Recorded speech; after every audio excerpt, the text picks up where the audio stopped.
All right, let's take a look at selecting an element by its ID. So what I'm going to do is I'm going to demonstrate how we can select an element by its ID and sort of what it does in the document object model. And this is going to allow us to grab the entire HTML element or the node and work with it in any way we really need to. So what I'm going to do in here is create an element called box. So number sign box. As soon as I see Emmet abbreviation, I can hit tab and there's going to be a thing in here. That's all it's going to say. And in my script.js, I'm going to go ahead and clear that out so there's nothing in there. And what I can do is refresh this page and it says a thing in here. If I make this bigger, I can right click inspect. Ooh, make that just a touch smaller. So it says a thing in here and we have this box. Now we can go ahead and grab this box. We can say in our console, const box is equal to document dot query. Nope, not query selector. That's a different one.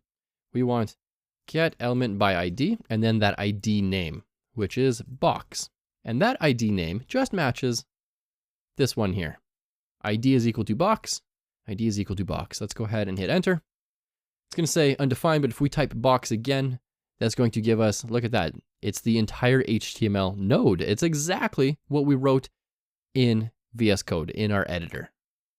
Now, what's nice about this is we can do something like box.innerText is equal to something new.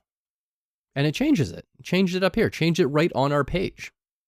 We could even do box.innerHTML is equal to something.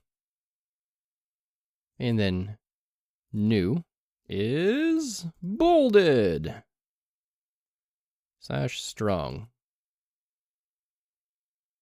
And then it says something new is bolded with new is bolded.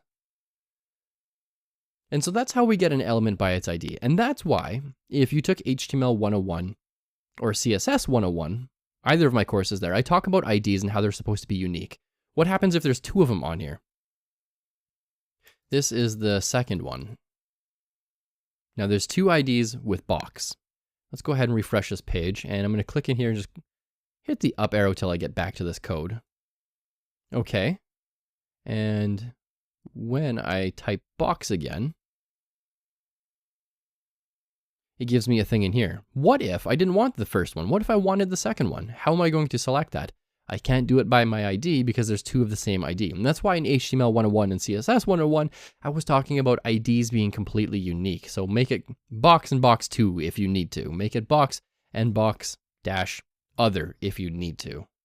Now, just as a recap, we have box is equal to document dot get element by ID. Document is the entire document, like the document object model. Get element by ID, so go through all of the different nodes and find the one with the ID of box.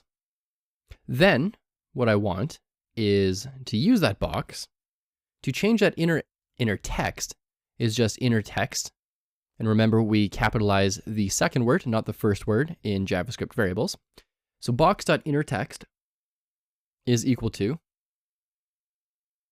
something else.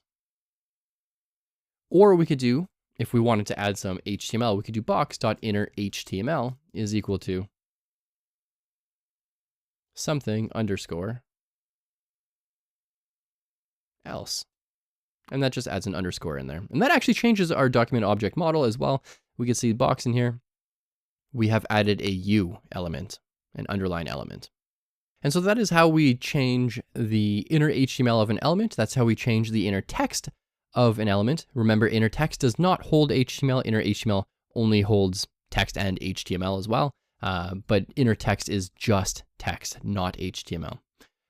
So that's how we get an element by its ID. That's how we change its inner text. That's how we change its inner HTML. What I would like you to do as an experiment is I want you to grab a node. I just called mine box because I don't know. I was going to originally make it a box and didn't. And then use document.getElement by ID and then grab it by its ID. And then do box.innerText is equal to and write some HTML in here and see what happens. Go ahead and give that a shot. And when you are done, we'll head on over to that next lesson where we talk about objects.